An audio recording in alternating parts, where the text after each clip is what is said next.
Zero waste, பூஜ்ய குப்பை, எவ்வளோ திட்டங்கள் இருக்கு, தொழில்நுட்பங்கள் எவ்வளோ இருக்கு. அதெல்லாம் கொண்டு வரதுக்கு துப்பு கிடையாது.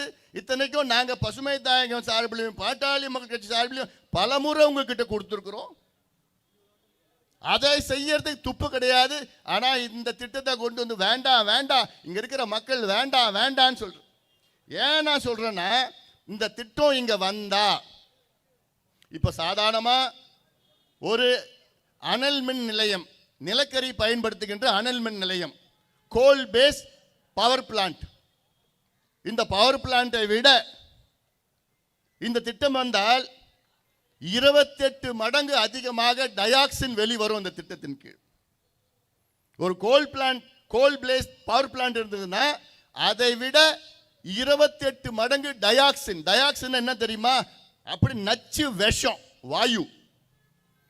அந்த டயாக்சின் உங்களுக்குள்ள போச்சுன்னா முடிஞ்சு போச்சு. அதுவும் பெண்களுக்கெல்லாம் போச்சுன்னா அவ்வளவுதான், குழந்தை வேற விதமான நான் சொல்றதுன்னா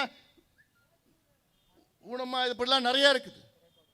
குறைபாடு உள்ள குழந்தைகளா பிறக்கும், ஆண்மை குறைவு வரும், இருதய நோய் வரும், எல்லாத்துக்கும் மேல கேன்சர் வரும். அப்படி கேன்சர் வருகின்ற திட்டத்தை கொண்டு வராங்கன்னா எவ்வளவு நயவஞ்சங்களாக இருப்பாங்க இவங்கெல்லாம். காசுக்கு இவங்க என்ன வேணா செய்வாங்க. 28 மடங்கு அதிக டயாக்சின், 6 மடங்கு அதிக நைட்ரஸ் ஆக்சைடு, 16 மடங்கு அதிகமாக பாதரசம் மெர்க்குரி, 3 மடங்கு அதிக சல்பர் டை ஆக்சைடு, 2.5 மடங்கு அதிக கரிமல வாயு. இவ்வளோ இந்த நச்சு காற்று வெளியில வருதுன்னா, இது மட்டுமில்லை, இந்த துகள்கள் இருக்குல்ல, அந்த எரிச்ச சாம்பல் துகள்கள், அதெல்லாம் ரெட்டேரி, புழலேரி,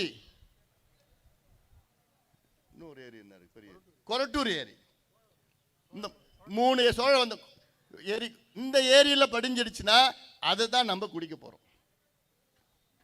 அதுதான் நம்ம குடிக்கிறோம். ஏன்னா இங்க காத்துல அப்படியே போயிடுவாங்க. அப்போ அந்த தண்ணியும் மாசு, காத்து நம்ம சுவாசிக்கிற காத்தும் மாசு. அப்போ இந்த திட்டம் வரணுமா வேண்டாமா? வரணுமா வேண்டாமா? அதை தெருவில், ஏன்னா இவங்க கிட்ட சொன்னா சொல்ற விதத்தில் சொல்லி பார்க்குறோம். இல்லை அடுத்தது நம்ம இறங்கிட வேண்டியதுதான், வேற வழி இல்லை.